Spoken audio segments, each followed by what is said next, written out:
Alright, ladies and gents, welcome to the next video. So 10 golden rules for maintaining effective blood sugars. So the pre-questions that we should be asking ourselves are: what should my basal or background insulin or medication be? A good way of testing this is to do a fast. If we find that our blood sugar tends to rise throughout the day, then our background is probably too low, and if it tends to drop, then our background is probably too high. Question number 2, what raises my blood sugar? I just covered that in the previous video, the variables.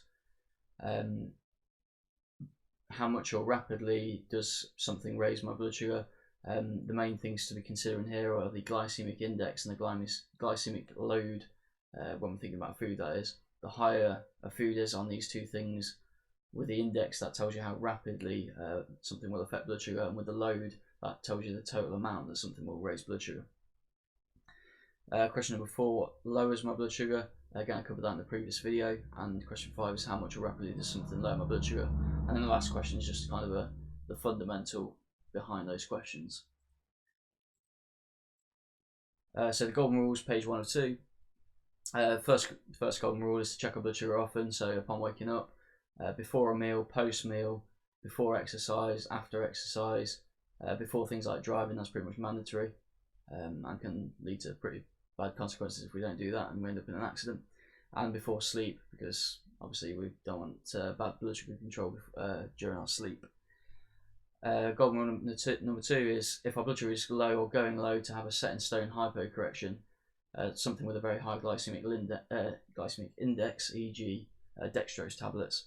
And the reason we want something set in stone is because when we have a low blood sugar, we're effectively starving on a cellular level, so it's very easy to overeat and munch down like a pack of biscuits or something, and then we end up on a bit of a roller coaster, because then we have to correct for eating all that.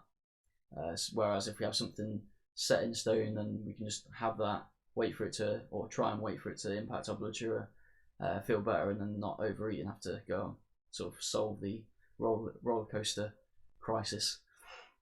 Golden rule number 3 is, if our blood sugar is high or going high, we want to be taking insulin. If we have type 1 diabetes or type 2 that are using insulin, and if we want it to really work more rapidly, to inject into a muscle and massage it in. Drink some water or go for a walk. These will be all things that we can do to lower blood sugar. If we have type 2 diabetes, obviously the first one doesn't apply if we're not on insulin. Rule number 4 is work out our basal background medication. So trial and error and fasting are the best way to do this. De-stress where possible, which is something we should be aiming for anyway, because stress raises blood sugar and messes around with hormones, and something we don't want anyway. I forget what number we're on. 6, keep a fairly similar daily routine. Obviously, the more that we vary our routine, the more variables we're sort of introducing, and the more complicated it becomes to manage blood sugar. Fairly straightforward, that one. Plenty of walking or equivalent exercise, plenty of exercise generally. High intensity interval training is one of the most effective in terms of health, but any exercise is really good for increasing our sensitivity to insulin, and therefore making it easier to manage blood sugars, as well as just being something generally healthy to do. Golden rules, page 2 of 2. Have some staple meals. So this kind of fits in with the whole routine thing. So for example, for breakfast, if we have the same meal every day, then we can start getting used to what exactly the amount of medication we need for that, or the kind of amount that is going to impact on our blood sugars. Next rule, to pay attention to the sort of meal composition, special attention to carbohydrates, because they're the ones that mainly affect blood sugar. Protein does affect blood sugar as well, but not quite as much as carbohydrates. And as mentioned previously, the glycemic index, the lower the better, or tends to be. Unless we're correcting low blood sugar, glycemic load tends to be the lower the better as well. If we do eat foods that are high in these, and we want to reduce the likelihood of a postprandial, which basically means after a meal, blood sugar spike, then we can combine it with protein and fat to help slow the rate of absorption.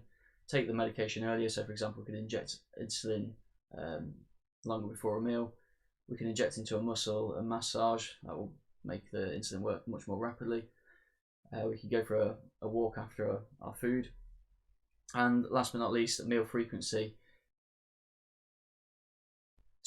Like conventional wisdom is to eat 3 times a day, and then maybe even have snacks in between. But this is one surefire way of making things a lot more difficult to manage blood sugar. So one way of doing this is to eat 2 or even one time a day. And these doing that, reducing meal frequency, seems to be good for health anyway, because it's sort of moving towards intermittent fasting, which has been shown to have a lot of positive health effects. So yeah, hopefully these. Oh, forgot about this. So this is basically my routine, or things that I try and stick to. So my meals, exercise, and dawn phenomenon are the main daily obstacles to good blood sugar control. The dawn phenomenon is basically where your body dumps a load of hormones, either just before you wake up, upon waking up, or just after waking up, that raise blood sugar.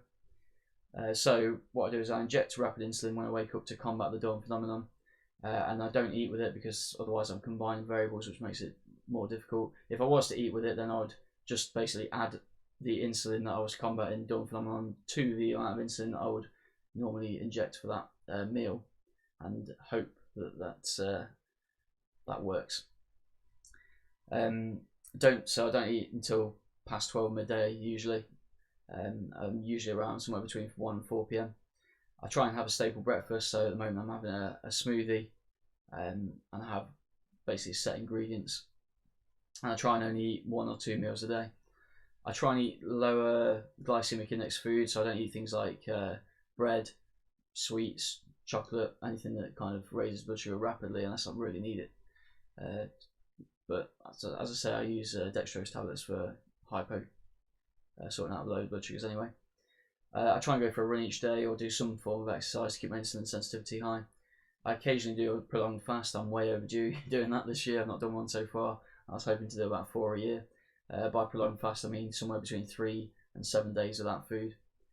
Drink plenty of water, so stay hydrated, and try not to eat and inject unless needed within a few hours of going to sleep, because I quite often find that if I eat late meals and I don't get it quite right, then that means that I'm spending my entire night with suboptimal blood sugar, basically. So really getting to grips with the blood sugar throughout the night is one great way of improving overall glycemic control, because that's like a third of the day's worth. So yeah, I think that's it. Yeah, so please do pop any thoughts. If you've got any tips yourself, please do pop them in the comment section. I hope this is useful to you, and I hope to see you next one. Cheers.